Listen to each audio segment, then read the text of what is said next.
Why do you think God made it so ladies could have babies? Who is more compassionate toward a child, a man or a woman? And be honest. And I don't want to hear about Mr. Mom, okay? Who's the most compassionate to that child? Whenever it's in the middle of the night. Anybody have a new baby in their house? Raise your hand. Yeah, I know you do. Congratulations, Abu Omar. Mabruk. But who's the one gets up when that baby cries in the night? Who? You? Do you go in there and feed him? No. You're like this, right? Oh my God. Over there. Get up. Am I right? Yeah. How many men would just put their fingers in their ears and sleep till the morning and, the kid will be all right?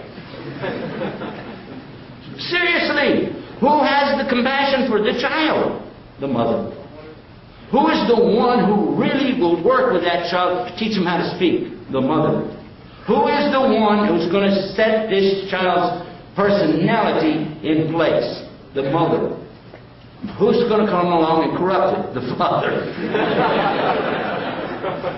I'm just kidding now. Many fathers. I'm one of them. I'm a very compassionate father for a guy. But we have limits. I love my kids so much. I really do.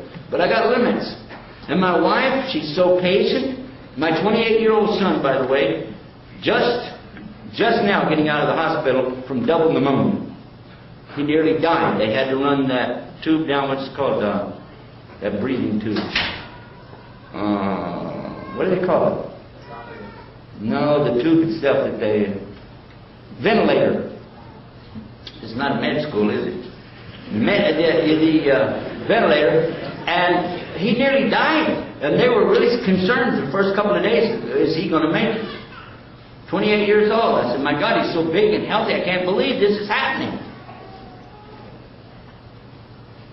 But as soon as he's out, it's back to like, let's be cool again, you know? So fast. And I'm thinking, I can't be patient with this guy. But the mother, so patient, so compassionate. And by the way, stepmothers are the same way. They can be very compassionate too. And it's not even their kid. Ladies, I want you to think about it. Could you take in somebody else's baby and raise it and care for it and love it? You could, couldn't you? You could. A little teeny tiny little baby. Couple. But guys, you see a baby, you're going to go, man, give it, call the orphanage. So men are not like women. So don't try to make them to be something they're not. But be fair. And Islam is treating fair. Women have rights in Islam, big rights. One of the first and initial rights that a woman had when Islam came was the right to retain her identity. She did not become chattel property. She was not something to be bought, sold, traded, or mortgaged. And that's the status of women in the 7th century.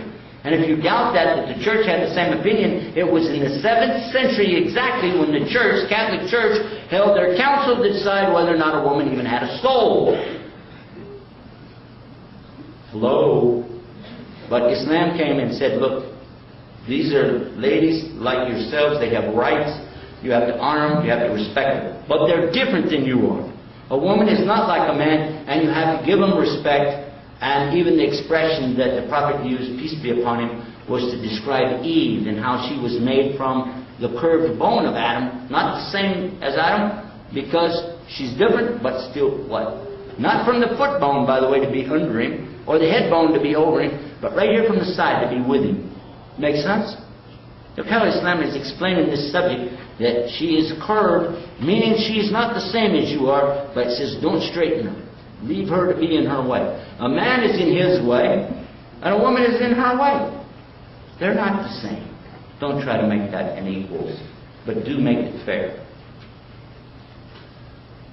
How many, and I want you to think about it, how many women do you know got married and changed their last name to the husband's name?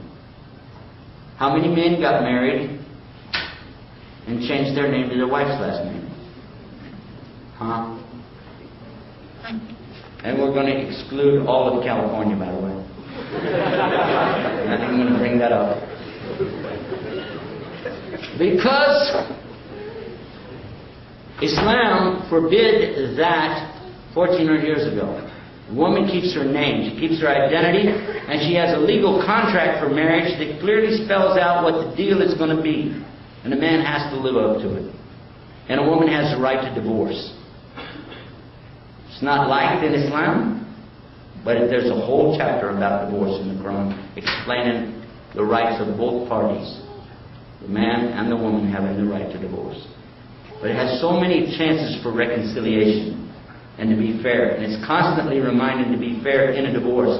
How many of you ever heard about somebody in a divorce? Was it fair? No. In Islam it has to be fair. You want to talk about fair? Study Islamic law with regard to divorce and property settlement, and you'll say, oh my God, why don't we have that here?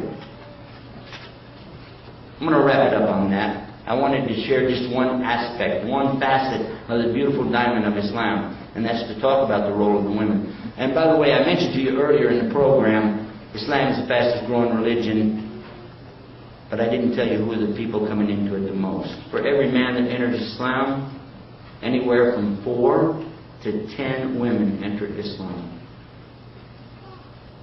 depending on which country you're in. From 4 to 10 times as many women enter Islam as men. If Islam is so repressive, it's so hard on the women, how come they're the number one going in? 4 to 10 more than the men. Last little piece of it, not advice, but information for you. I saw in an email today, one who came to Islam in Arizona at the age of 52 years old. No, that's not amazing. I'm 60, that's no big deal. But this person was in law enforcement, police officer, and came to know about Islam by sponsoring some Saudi students who lived in their home, and they watched these young police officers from Saudi Arabia, helped them to learn the English language, and learned about this religion called Islam. So much so that this individual decided, I want to be a Muslim. This is the religion I've been looking for all my life.